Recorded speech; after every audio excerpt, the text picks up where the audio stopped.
Blueberries are considered a superfruit, and for good reason. They're low in calories, high in nutrients and antioxidants. But have you ever wondered what it takes for this powerhouse of a fruit to make it to your plate after a harsh winter? In this episode of Your Green Space, we follow Ron Maribett of Maribett Farm as he shows us the tools of the trade and demonstrates what he does to his blueberry bushes before the spring. Let's get started.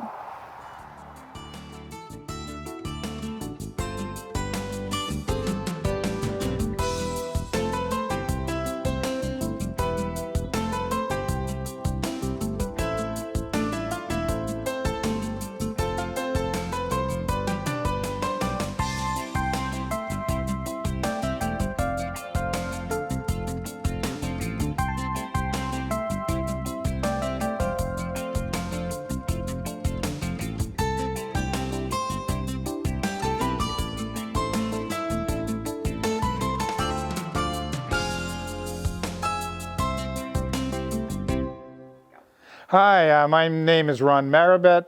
I'm a co-owner of the Maribett Farm here in Kingston, Massachusetts.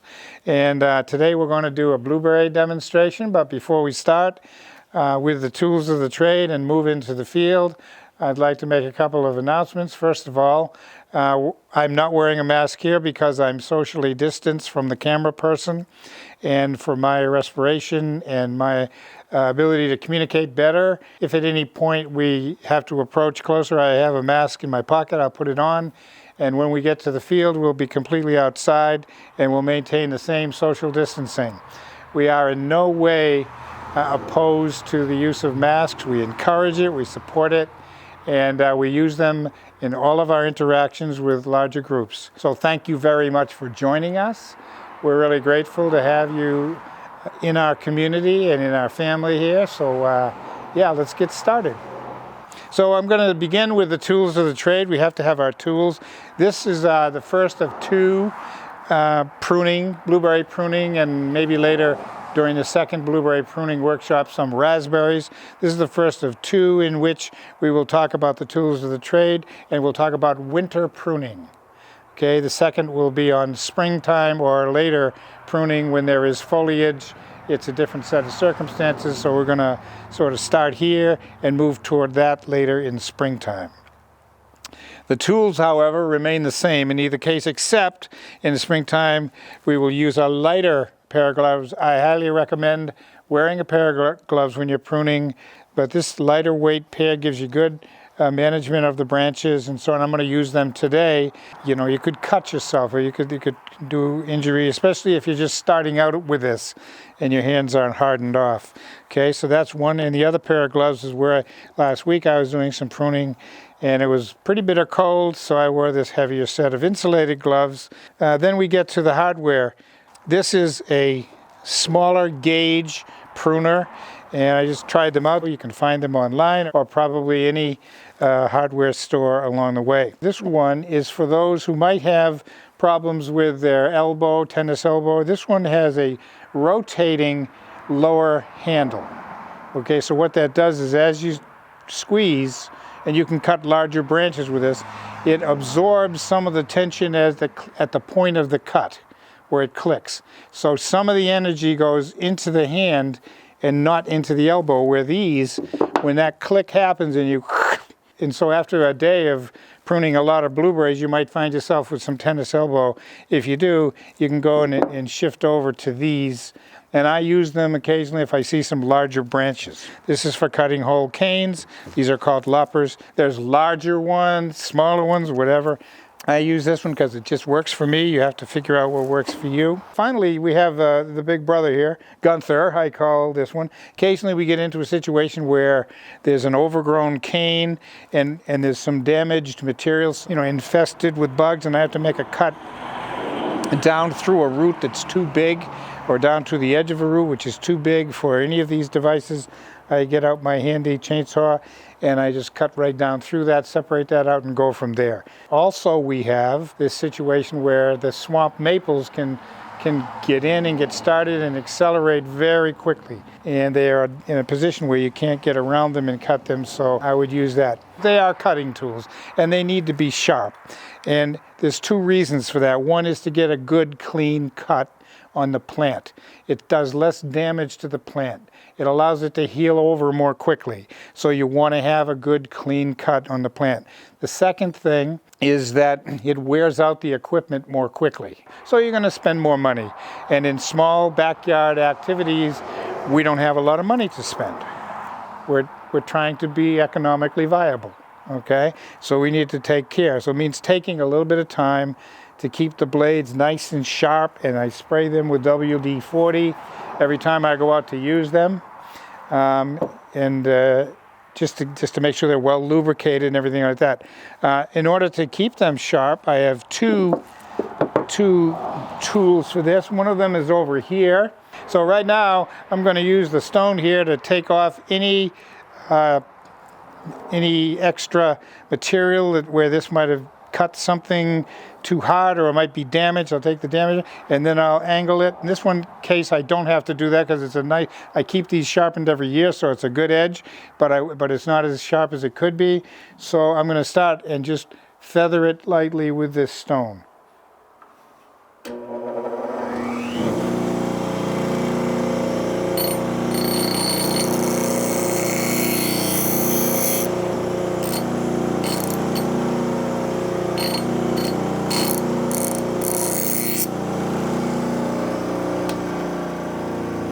Okay, so you can see that's very shiny right there, and that's all set to go. All right, so I'm back to the table now. I'm back to the 1-inch flat file.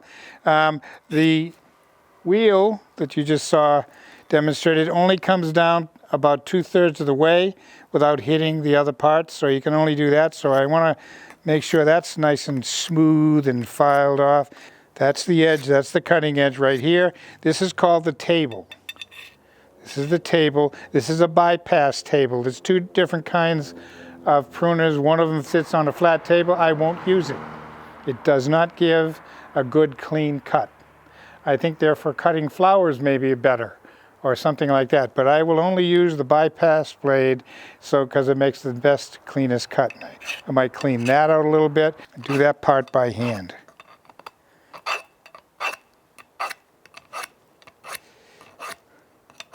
Okay, and then I usually put a little bit of this on here, a little bit of the WD-40, move it around, and we're ready to go. Use this one on the wheel, got a nice edge.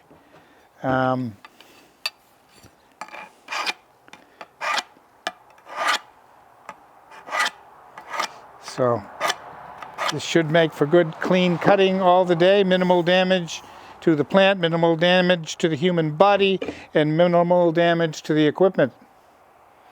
Plant, person, equipment. Here's a blueberry bush that was very well pruned last year, so it has a good height, the height that we're looking for. We don't have to top it down at all.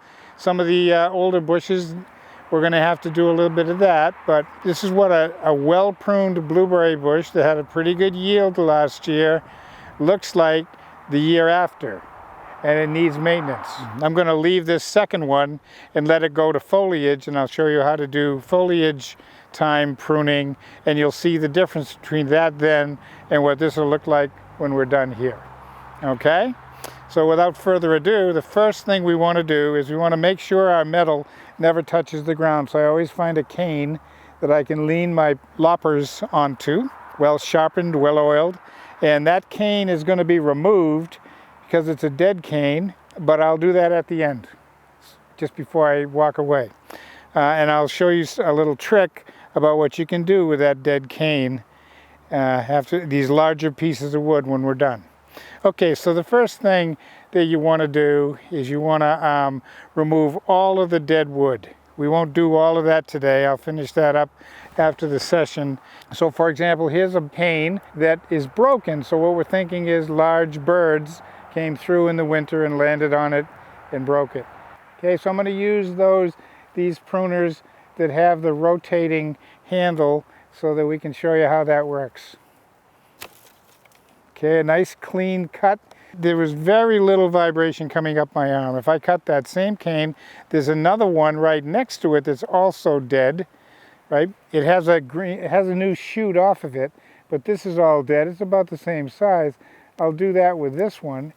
First of all, it's much harder, and I can feel a lot of tension going up the arm.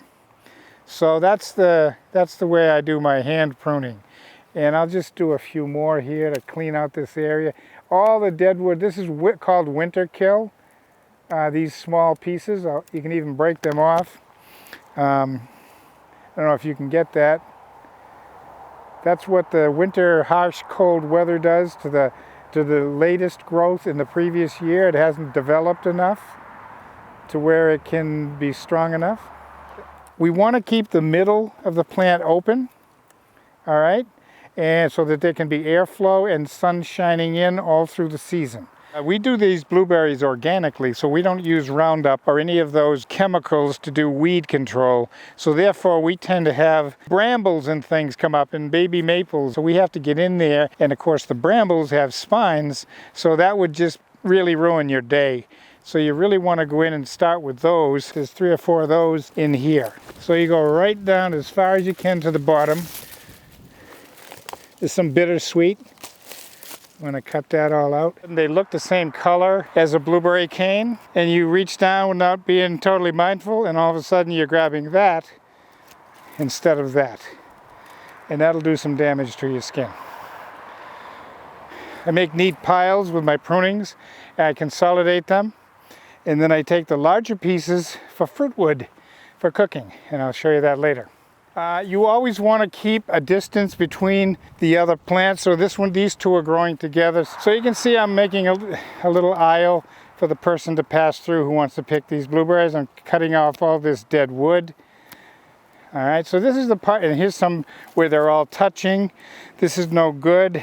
Some healthy, this isn't such a healthy, so I'll take this right down. You can look at those canes, they have dead end. There's a little bit. These buds are the ones with the blueberries, but there's not much of the other kinds of buds. I'll show you them in a minute, that with the leaves grow off of, and they produce the sugar. So you can't have too many blueberry clumps and not enough leaves, because you will have small, bitter blueberries. So the rule is that any stem that has those buds on it that's less than 3 inches long needs to be removed. Okay, so for example, look, that's less than 3 inches, right? Gone. Now these have more energy.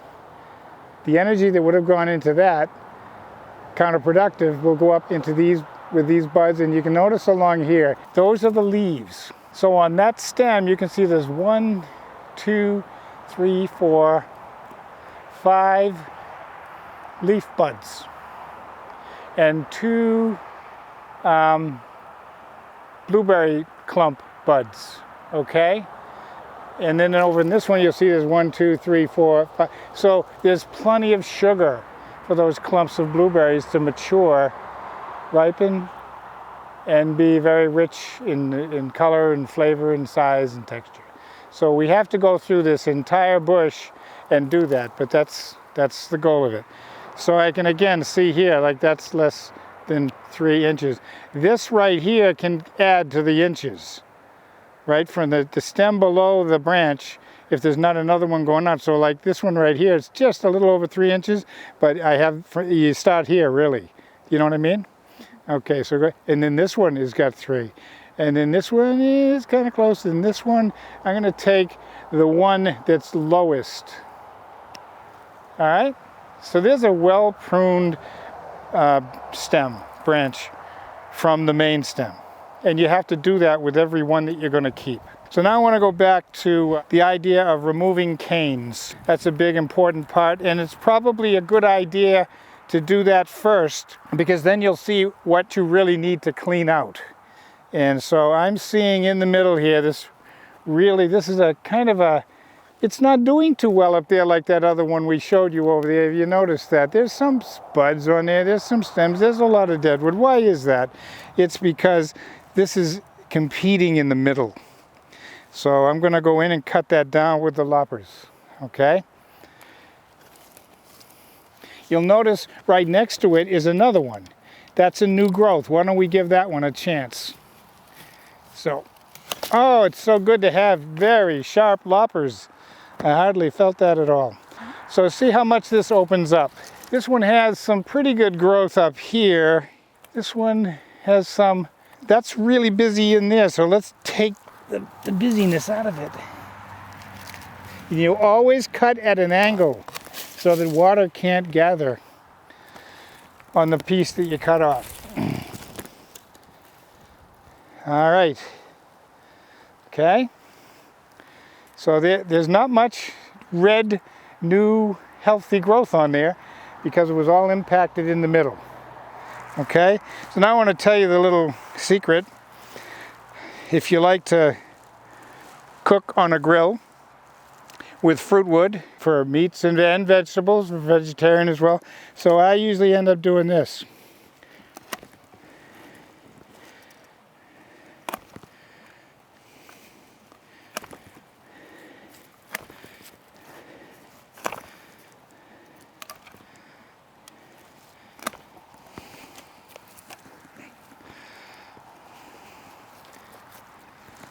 I can go on, but at the end of a day of pruning,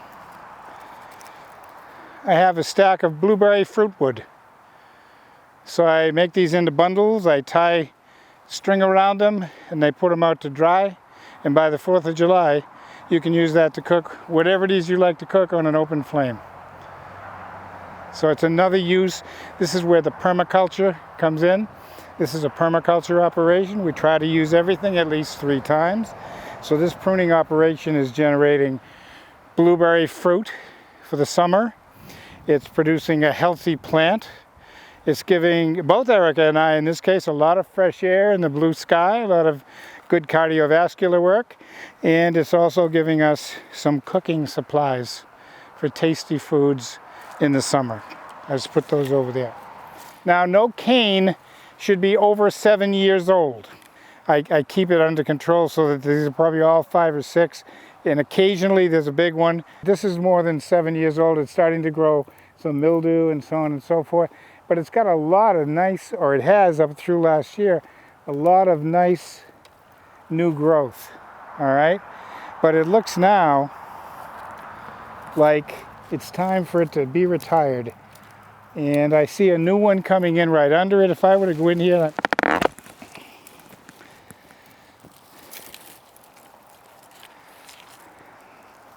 nice little pallet to put that on. I cut off a lot of blueberries there, but they wouldn't have done so well because that tree, that branch, is overgrown. What I've done though is I've opened this one up, and when I come back and prune all that dead wood, this will shoot up and take that place. Now we're going to go back. Really don't want to take this one out because it doesn't look that old, and it's got some pretty healthy growth up here. So I think what I'm going to do is leave that as my sort of my apex plant. I'm just going to prune it down pretty good.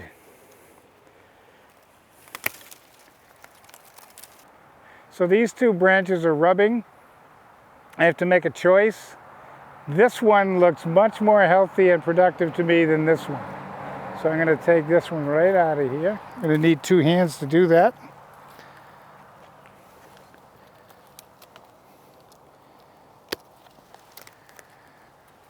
This one is rubbing also. I think I can get a season and a few clumps of blueberries out of this one, so maybe we'll leave this one. Cut the stuff that's less than 3 inches. Oh, didn't mean to do that, but it'll grow back. Something will grow in this place. Father-in-law, Dominic Marini, 40 years, I believe, Plymouth County fruit and vegetable specialist. When we used to have an extension service, one of his favorite sayings was, "There's no such thing as a bad cut when you're pruning blueberries." He's 94 years old and going strong. Notice how I'm moving the stuff away from the center. There's some other vines and things in there. I'll come back and clean those up later, but you want all of that. You might find, if you're not using Roundup, that you get an infestation of poison ivy. There's 2 ways to remove poison ivy. One of them is with chemicals. We're prohibited from doing that because of our choice not to want to contaminate water supply and use carcinogens and so forth. So we have the second choice, which is to hand harvest all of the poison ivy or any other kinds of sumacs that the birds eat in the fall, the proliferating poison ivy red berries, and they come through and they seed. So it's an ongoing issue that every year I have to go in and hand harvest, and I put it into plastic bags. And we happen to have a transfer station in Kingston. In order to make sure it's safe for everybody who would be involved with it, I put it in the plastic, cut it up into pieces, put it in a plastic bag, and bring it to the transfer station so that it can go through the 3,000 degree incinerator, whatever it is, to make energy and minimize the danger to anyone. So just going to go in here and continue cleaning down the dead wood. Once you get into it, the dead wood is pretty obvious, the winter kill. Okay, and then you got this nice growth out here, so we want to cut off the smaller pieces. It can be tedious, but you know, they're pretty good working conditions. Now, that's not always the case. They got to be done, so you'll find yourself out in some harsh weather if you're... That's where the right proper clothing and the proper type of glove and everything come into play. So to look at this, you would think it was less than 3 inches. Why not cut it off? But I'm actually allowing for all of this. And there will be some new growth. And there's some leaves that are going to sprout up here. So we'll give that a try. The other thing that you want to keep in mind is that the material, the plant that's growing down low, once this, the foliage comes out and everything's set, they're not going to get enough sunlight to be productive, so you want to clean that all out too. And that'll be part of this. So for example, this one here is a new cane, but it's not going to do much this year, so let's do this. Cut that out and cut this out. Now, what we've done is this cane right here might be this one next year. It'll grow up, it'll reach for the sun, it'll compete in that open space, and then we'll cut some other stuff away next year. But right now, these ones are going to give me some blueberries from here on up. So by opening this all up, there's going to be a lot of new growth that we'll have first year. It will be next year's berries. It's always a question of balance. If we have a third pruning demonstration, it would be in the fall when we cut back the shoots. What will happen this year is some from various places in here will send up long straight, here's an example of one over here, long straight shoots like this, and they'll be up that high. So you know that by the following year they're going to be aware, so you got to go through and prune the top. That's called topping, and that's done usually in the fall before the winter. Space. You say, oh, you just took all those possible blueberries out, but no, I gave room to grow in for all of these here. Here's a thing with all kinds of leaves. Let's get a shot of that. Problem is, there's no clump of blueberries beyond it. So why don't we redirect that energy, is the question. So if I go in here and take those leaves away, and all the energy it would take to produce them, all of these are going to get that energy, and they're going to spread out into the space. And there'll be clumps of blueberries, a few this year and more next year. You want to remove or add, or leave them, I should say, based on their ability to generate sugar for the fruit in that stem. Okay, so I've just, here's one with one clump, 2 clumps, and 1, 2, good balance between leaf bud and blueberry clump. This one goes beyond, cut that off. This is like fine tuning. You go through it. Sometimes we go through like 2 or 3 times. We go through just to get all of the old cane out and then come back to the bushes. And then we do other layers of pruning, and then we have fine pruning. Here's again, there's no blueberry, there's only 1 blueberry clump and all of these leaves. That's going to be leaves, they're going to create shade, they're going to slow down the flow of sunlight and air. Let's get it out of there and let that energy go to another place within the plant.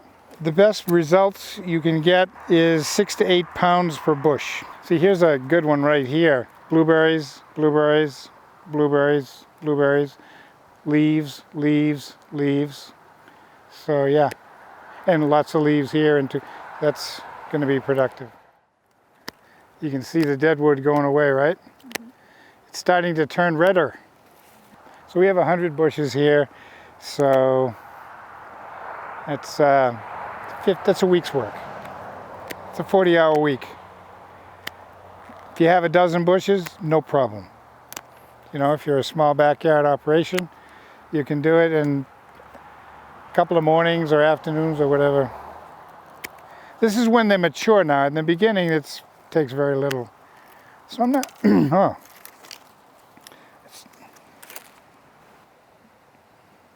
So this is what happens in the process. You learn, you see that this isn't really productive. Why is that? There's some mildew in there, or rot. A thing about the health benefits of blueberries. Blueberry is one of the highest North American fruits in terms of antioxidants. If you're out there, Tom Brady, you want to be eating a lot of blueberries, but you probably know that because you got good consultants. But who knows, maybe you'd like to grow some. We'll show you how. So a lot of it is, you know, we've done the talking. The rest of it's the doing, and the patience and the care and concern, the understanding of the balance between the leaf and the bud, between the canes and between the new cane and the old cane, between the proximity of canes. I'm seeing down here as we get through this 2 canes that are rubbing together. I want to assess this situation right in here. I think if I take this one out, this is going to be a really nice area for growth.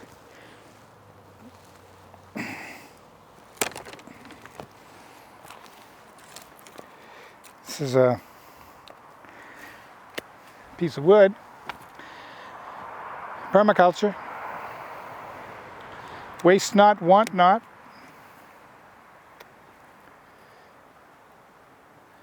So see if you can move these around, it'll change the dynamic of the growing. They're still touching, but I think that's okay for this year. There's a nice big batch there. I was thinking about taking this one out, but look at that. You don't really want to, that's really what you're looking for. If everything was like that, you would get the 10 pounds a bush. Here again is an example. Do you see a fruit bud there? Not a one on that stem.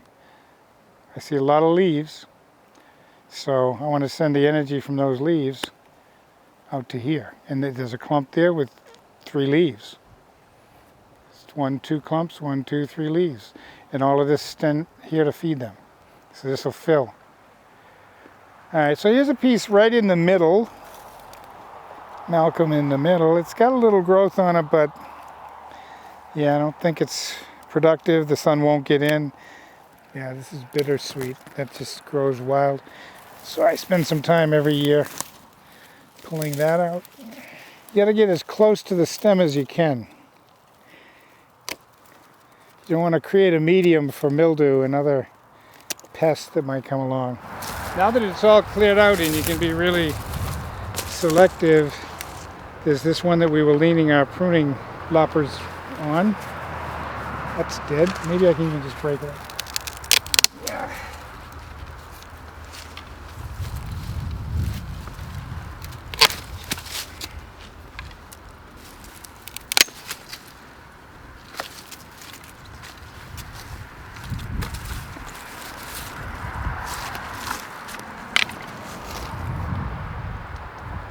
This is pretty good job here.